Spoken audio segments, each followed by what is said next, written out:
I have with me on the broadcast, I'm joined in by Israel's former Prime Minister, Mr. Ehud Olmert. Many thanks to you, sir, for joining in on CNN News 18.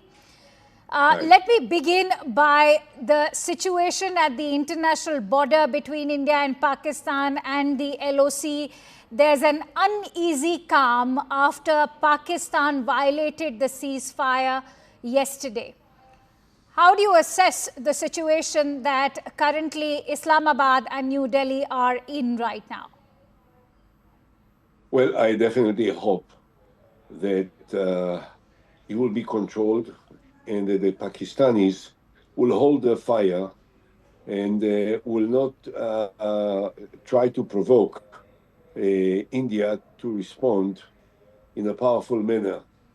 I know from my own personal past experience surprisingly dealing with these issues in the past, that the Pakistanis were always very careful not to do anything that can force the Indians to respond. India is a lot more powerful, much stronger, and certainly can cause Pakistan lots of difficulties and troubles and inconveniences. So I hope that the Pakistanis will not allow any extremist, fundamentalist, nationalist, Islamic forces within Pakistan to try and to change the balance which has existed for so many years between India and Pakistan in the borders. All right. We don't need a war there. And I know what the outcome of the war will be. There is no question about it. India will prevail easily. But why should there be any victims, any casualties, any damages unnecessary? Mr. Olmert, many experts in India believe that India, by agreeing upon that ceasefire, has snatched defeat from the jaws of victory. Would you agree? Because we were very close to victory and we were very close to destroying terror camps. We have several, and we have delivered a very stern message by attacking their very critical air bases. Having said that, if India's motive was to destroy terrorism emanating from Pakistan's soil, what will now ensure after this ceasefire that Pakistan ends terrorism? I must admit that my up-to-date knowledge is not sufficient to offer an opinion about the current decisions of the Indian government regarding this confrontation. I can talk in more general terms, and I think that the Indian victory is guaranteed if Pakistan will try to violate the understandings and the balance that has existed for a long time. So better a ceasefire and a control of fire at the present time than a quick victory, because the quick victory will take place if necessary, if unavoidable. If it will become a certain of emergency for the very security and of India, there will be Indian victory. If we can avoid now a military confrontation, it may be better. But again, I must say, I'm not familiar with all the facts. And I think it will be somewhat presumptuous on my side to offer a comprehensive observation about the wisdom of the Indian decision. I trust Prime Minister Modi. He's a very smart and experienced person, and he knows that he enjoys the support of the international community. So when you talk about comprehensive facts and of Israel.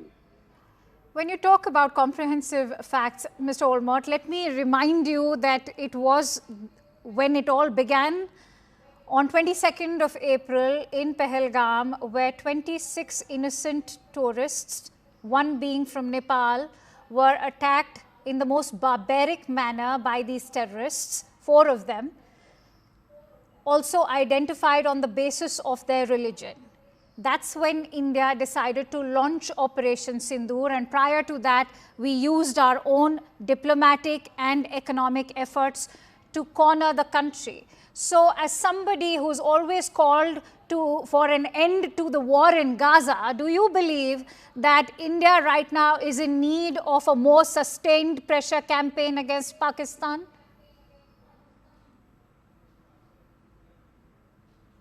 You insist on bringing me back into the specifics of that event. And as I said, I'm talking from the Indian side. I'm not objective. I support India and I respect India and I respect the wisdom of Prime Minister Modi for decisions that he makes. But Whether the reason why I'm bringing you here is because your country has borne the brunt of terrorism as much as India has, and eerie similarities have been drawn between the Hamas planned attacks of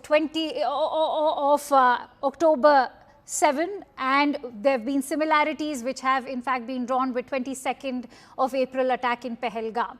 So as somebody who's seen the kind of result that terrorism can have in destroying a country, what is your view? Please, let me, don't interfere while I speak. I want to say this. The events on the 7th of October are unparalleled. Unparalleled, unforgettable, and unforgivable.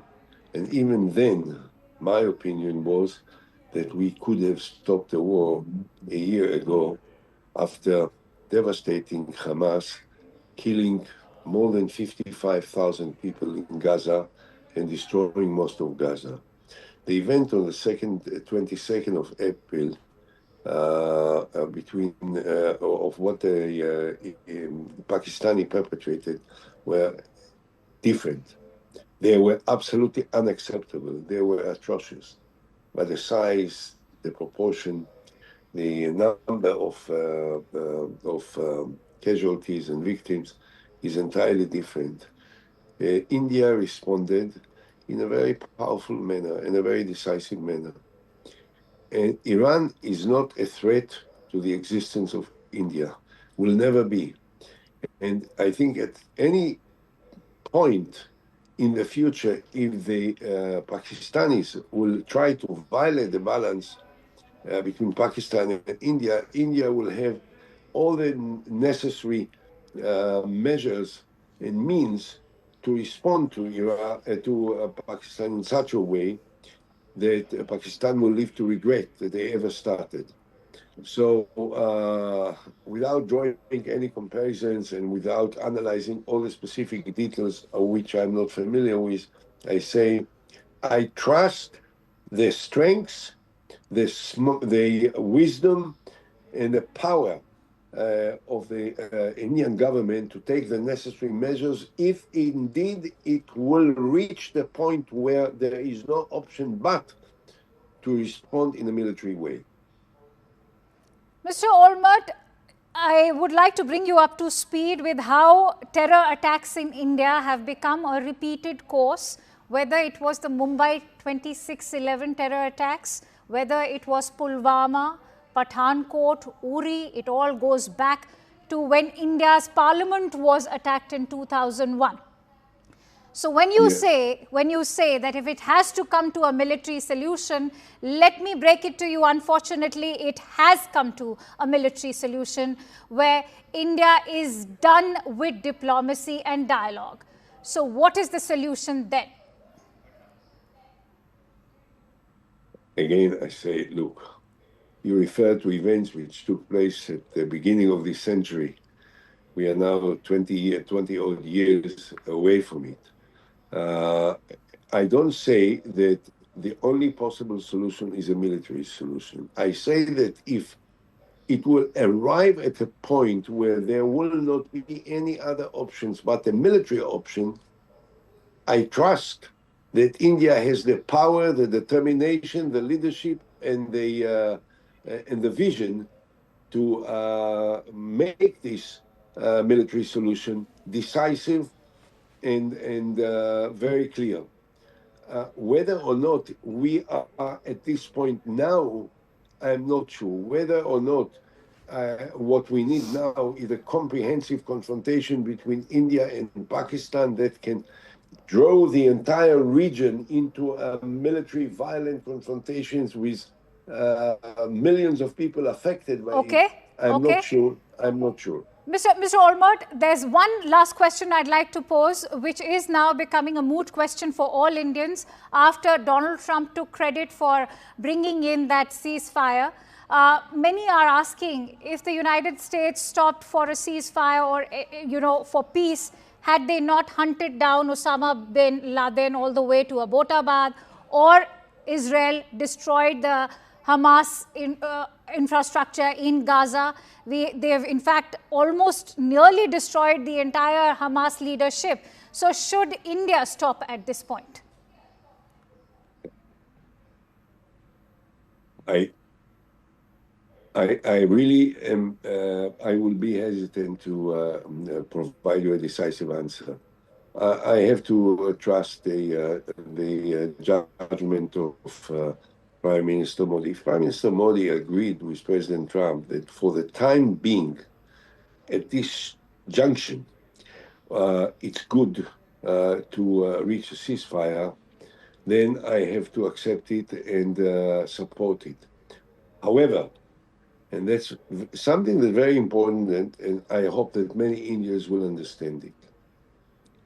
You don't lose your right to respond in a military manner, in a decisive, powerful military manner, if the Pakistanis will again violate the ceasefire as agreed between the two sides. You may gain more international support to do it if they will violate it. All right. So you don't have to look at what happened now as a turning point in the history of the relations between India and Pakistan. This is a parking point which will provide you with enough opportunity to examine how things develop, and if necessary, you will know how to use your political and military power to make sure that the interest and the safety of the people in India are entirely guaranteed. Sure, Mr. Olmert, as the Indian forces have already announced that the operation is still not over. It is very much on. I was hoping that there's perhaps a sustained pressure campaign from the Indian side as far as ending terrorism in Pakistan is concerned. Many thanks to you, Mr. Ehud Olmert, for joining in on CNN News 18. It was a pleasure having you here. Thank you for sharing those insights. News18.com marches way ahead of the Times of India with 38% more users on native and social platforms. Network 18, the undisputed leader of news networks, way ahead of the Times.